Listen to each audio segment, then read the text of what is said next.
So moving on to step 11, we're attaching the pinion gear to the motor. Now what's interesting here is, it shows you there's the grub screw and the pinion gear. There's the one that the kit comes with. But look at this. This is something, it shows the options. So this 16 tooth would be if you had a super stock motor, TZ or an RZ. This one would be suitable if you had a sport tune motor. And then of course the one the kit comes with, which is suitable for the GT tune motor or the RS 540. Now because I'm not replacing the stock motor that comes with the kit, we're going to use the pinion that the kit came with, which is the 20 tooth.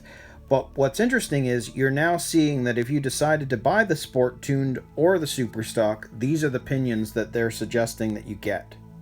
So I'm going to go ahead and just put this on, fairly self-explanatory the way this is done, and get the pinion on, so then we can move on to step 12. In the end, I actually am going to show you how to do step 11, because it's interesting, this piece here, which is a pinion stopper, what they call it. So I'm going to show you how I'm doing this. I put the grub screw on the Allen wrench first. And then what I want to do is, obviously this is going to move around. So I want to get the pinion, the grub screw down. I'll show you once I got, well, actually I'll get it started this way.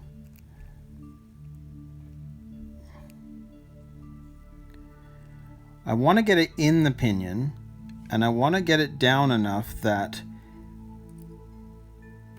when I slide this on,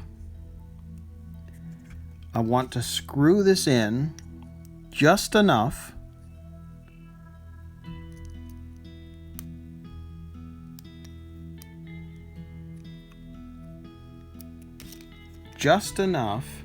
that it's on the flat. Because you see, if it's down enough, the pinion can't slide. See how it's off, but it's on enough that it will not slide from the flat spot. The pinion is not free to move around it. It's on. So what I do from here is, now we're going to use the pinion stopper, and it's specifically designed to get this into the right position. You can see you push it right to the end. So what we're going to do is we're going to push the pinion gear all the way to the end. Well, here, let's put the Allen wrench back in and then drag it up. So you see how that is now right to the end. I can then start turning this so that we've got it in the right position. So you can see that it is dead center of the flat spot, and this is now at the end of the pinion stopper. So we know that it's in the exact right position. You can see there how that looks. You put that on there, it looks like exactly the same. The pinion is right at the end, leaving the bigger gap closer to the motor.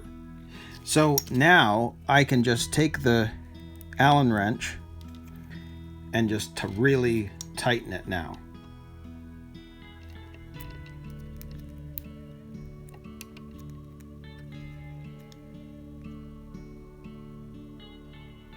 So that's on tight. So you can see that this means it's a perfect placement. So I actually like this stopper idea because you just need to pull it right to the end. So there we go. There is the motor, and you've got the heat sink thing that I put on. So that's ready to go. So we can now move on to step 12, which is attaching the motor to the chassis. So for step 12, we're now going to attach the motor. And as you can see, we need to grease up the pinion gear, and then we need to put in the 2 screws, which I have right there. But what you'll also notice is they're telling you to use those holes. Well, what holes are they referring to?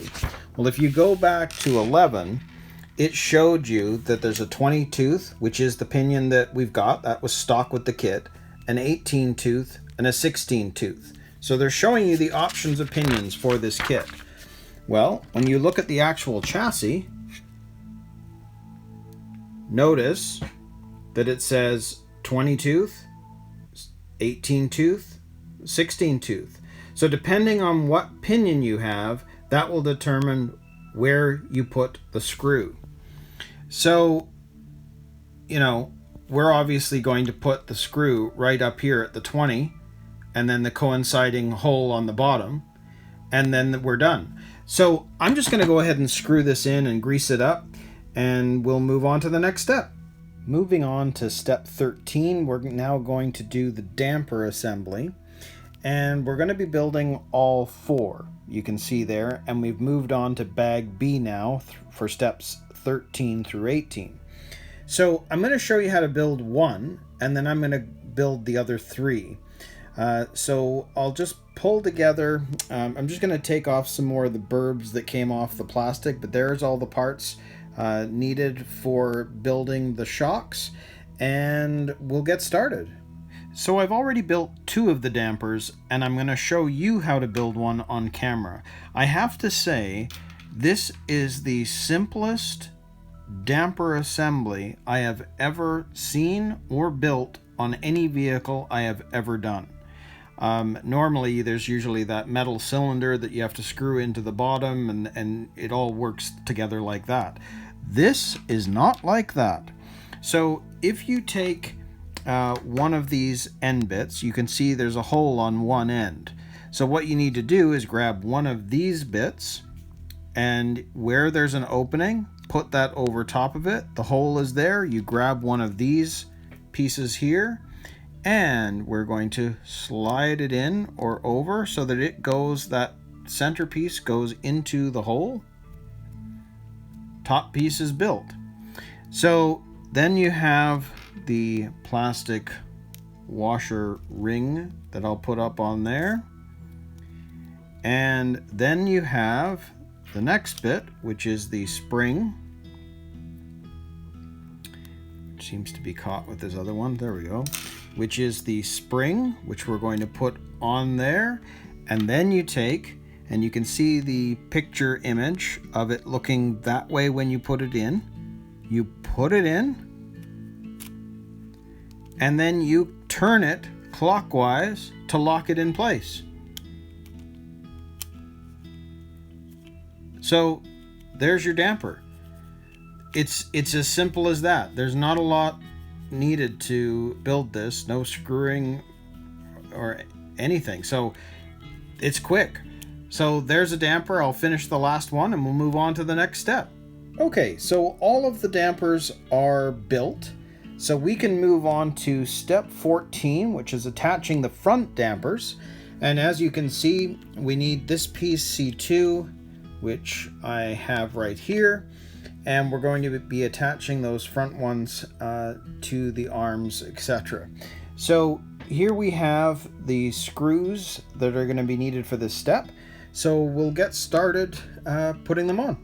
Okay, so I put one of the shocks on already. And I think one of the things you should be aware of is that this top one goes in nicely. It's going into the harder plastic. But the bottom one, the arms, which were parts tree C, you can see this is a much more flexible plastic. You just want to be careful that when you're tightening the bottom one, you don't over tighten, because with it being a softer plastic, you'll end up stripping things out. I just noticed as I was putting it in, you have to be careful. Don't over tighten. So we'll go ahead and put in the other side. So what we have to do is we get F5. We're going to grab one of the shocks. We're going to grab the longer BB1 screw, put that through everything.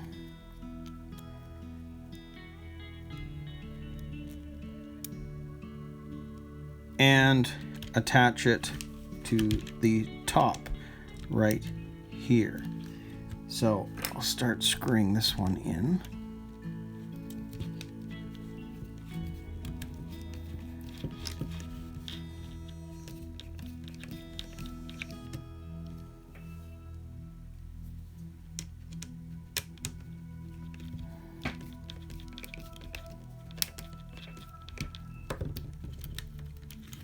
which is in, yes, so that is in. So that's not too bad. You can tighten that one in pretty good. But the bottom one, just be a bit more careful. So we're going to use the BA10 screw. It's going to go into the bottom and into this part right there. But that is a softer plastic, so just be a bit more aware and careful when you're putting this on.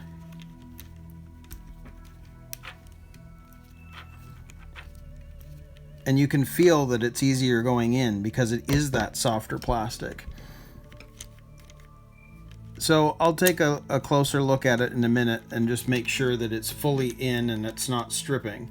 But now the front shocks or front dampers are on, and that's looking pretty good actually. So now that the dampers are on, we'll move on to the second part of 14, which is adding this piece, which I'm assuming is kind of like a bumper. It's very simple, goes in with 4 screws on the front. So I'm just going to screw this in.